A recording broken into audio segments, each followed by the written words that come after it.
Why don't we do what we know to do? Take an inventory of your life and just examine the number of places where you know the actions to take and you're not taking the action. Where you know the steps necessary to improve it and you're not taking those steps. And what would be necessary then to close the gap?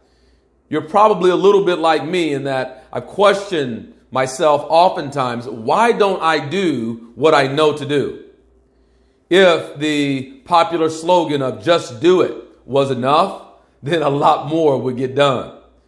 When personal development personalities are admonishing you from the stage, just do it, just do it. Just get off your butt and get into action, go do it. And then it's like, if you didn't do it, then you didn't want it bad enough. Man, how insulting is that? Right? It turns out that we take action or don't take action. We can simplify it to two things that you know very well. And the answer of why we act or don't act, we can actually find the answer by looking not at the places where you're not taking the action, but in the places where you have, where you've accomplished and where you've achieved, where in order to get it, you had to go from point A to a point B. What was different about that time? You have those times in your life where you accomplished. You have those times in your life where you made it happen. So what was different about then and maybe now in areas or places where you're stuck and not moving at the pace that you know you're capable of? It turns out that it comes down to, as I said, two very simple things. And those things are pleasure and pain. That's it. As human beings, we're animals. And from a very primal standpoint or point of view, we will only move or take action when either the pain is too great or the promise of what will be inspires us. So you got to know what you relate to better. Are you a person who you need the pain to be too great before you will move into action? Or are you a person who's drawn by and compelled by what can be? And it's not the same for everyone. There are some, regardless of the promise of the pleasure or how much money or whatever end or outcome would be created, they're not moving because where they are is too comfortable. And then there are those who, regardless of how comfortable they are, if the promise of pleasure is great enough, then they're inspired into action. So that's for you to know, and you would question yourself and just kind of do an analysis of, do I respond better to pain or to the promise of pleasure? Now, once you determine that, now you have the formula, you have the secret sauce to get yourself into action.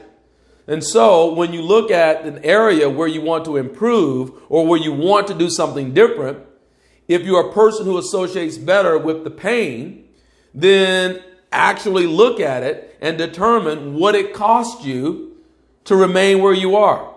I was visiting with a client just this morning, and it wasn't until we put a dollar amount on the inaction. We actually were able to put a dollar amount of what it cost her to not be in action, and the light bulb went off. And immediately, because she was able to see what it was costing her, she was inspired to go take a different action. And I'm certain that she did today. Now, if you're a person who you're one of the tough variety, and for you, you're not going to move because of the pain. In fact, you may be a person who likes to make things harder than they have to be. For you, it's the pleasure.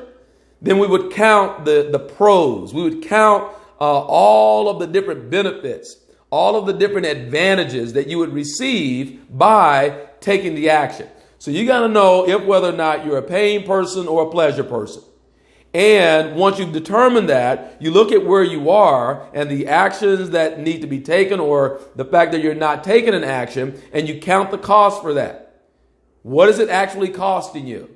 So if you look at your life and there is the result that you're currently creating, But then there's also the potential, right? So where you are is the result. What you're capable of is the potential. That space, that gap there is what it costs you to not be doing the thing that you know to do. And once you can count that and calculate that to the point that it's too great, you'll see yourself moving into action in ways that you haven't done in a very long time because you were able to see the pain. And then if it's pleasure, maybe you look beyond just how it will benefit you, but how it also will benefit other people. Who gets better because you get better? Whose life improves because yours improved? Who gets to benefit from the successes and the wins? That can be a way to identify the pleasure. And so when it comes to taking action, right, it's not about berating yourself and shaming yourself for not being in action like someone else is or they purport to be. But it's really about you doing some self-analysis. A deeper relationship with yourself will reveal if whether or not you're a person who will respond or act because of pain or you respond or act because of pleasure. Determine which you associate with better.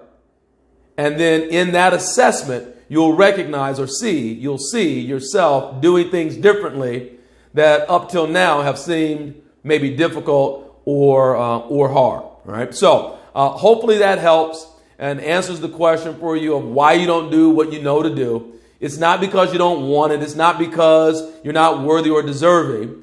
Right. It's just that where you are perhaps is too comfortable. And sometimes we do choose comfort over greatness.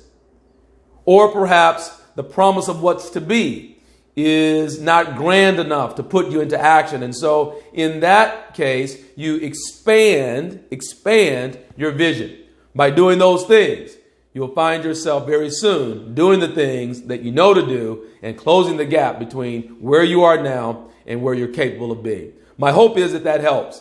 If it is of value to you, then hit the like button. If you haven't already, subscribe to the channel. And I look forward to sharing with you moving forward. And my promise to you is I will only interrupt your email box or your news feed with information and insights that I believe will lead you to a more resilient mindset, the type of mindset that's so strong that you're able to bounce back no matter what you're faced with. Thanks for your time and attention.